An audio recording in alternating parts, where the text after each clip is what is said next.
आठवां विषय है समास। पिछले 7 विषयों को विस्तार पूर्वक पार्ट 1 में समझा गया था। पार्ट 1 को आप आई बटन पर क्लिक करके भी देख सकते हैं। अब समास की ओर बढ़ते हैं। समास को परिभाषा और उदाहरण से समझाया गया है। फिर समास के 6 भेद बताए गए हैं।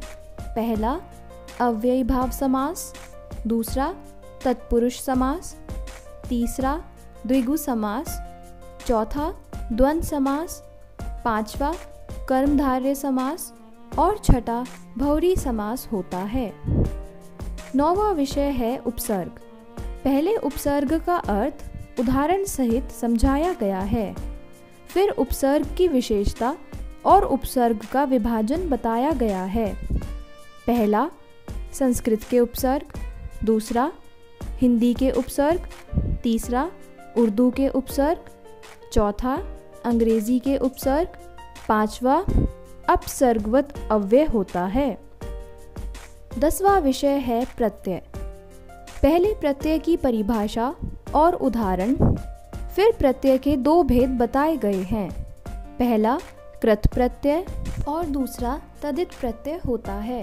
पहले भेद कृत प्रत्यय के 2 भेद होते हैं जिनके बारे में आगे बताया गया है, और दूसरे भेद तदित प्रत्यय के भेद के बारे में भी आगे बताया गया है।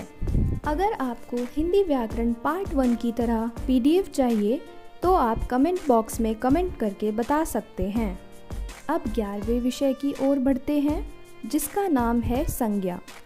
पहले संज्ञा को परिभाषा और उदाहरण की मदद से समझाया गया है। उसके बाद संज्ञा के 5 भेद बताए गए हैं जो इस प्रकार हैं। पहला व्यक्तिवाचक संज्ञा, दूसरा जातिवाचक संज्ञा, तीसरा भाववाचक संज्ञा, चौथा द्रव्यवाचक संज्ञा और पांचवा समूहवाचक संज्ञा होता है। 12वां विषय है सर्वनाम। सबसे पहले सर्वनाम की परिभाषा बताते हुए नीचे उसे उदाहरण की मदद से समझाया गया है। अब सर्वनाम के भेद की ओर बढ़ते हैं। सर्वनाम के 6 भेद होते हैं। पहला पुरुषवाचक सर्वनाम, दूसरा निजवाचक सर्वनाम, तीसरा निश्चयवाचक सर्वनाम, चौथा अनिश्चयवाचक सर्वनाम, पांचवा प्रश्नवाचक सर्वनाम और छठा संबंधवाचक सर्वनाम होते हैं। 13वां विषय है विशेषण।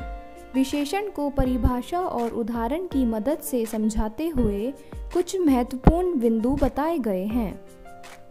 यह सब बताने के बाद अब विशेषण के प्रकार की ओर बढ़ते हैं, जो 4 भागों में विभाजित किए गए हैं।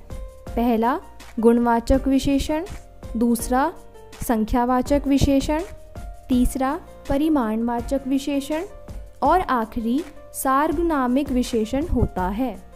14वां विषय है क्रिया। सबसे पहले क्रिया का अर्थ उसकी परिभाषा और उदाहरण की मदद से समझाया गया है। अर्थ समझाने के बाद क्रिया के कुछ महत्वपूर्ण बिंदु बताए गए हैं। अब क्रिया के भेद की ओर बढ़ते हैं। कर्म के अनुसार या रचना की दृष्टि से क्रिया के 2 भेद होते हैं। पहला अकर्मक क्रिया और दूसरा सकर्मक क्रिया।